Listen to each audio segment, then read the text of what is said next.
recall that time is equal to 1 over frequency. Frequency is equal to 1 over time. They're called inverse of each other. So I want to know the time it takes to do one cycle if my frequency input is 60 cycles per second, or we call it 60 Hertz.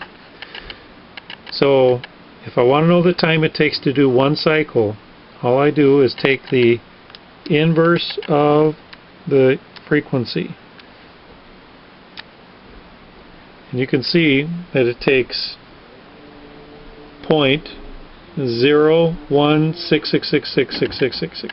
So 0.017 seconds, or we can call that 17 milliseconds. So it takes 17 milliseconds to do one cycle.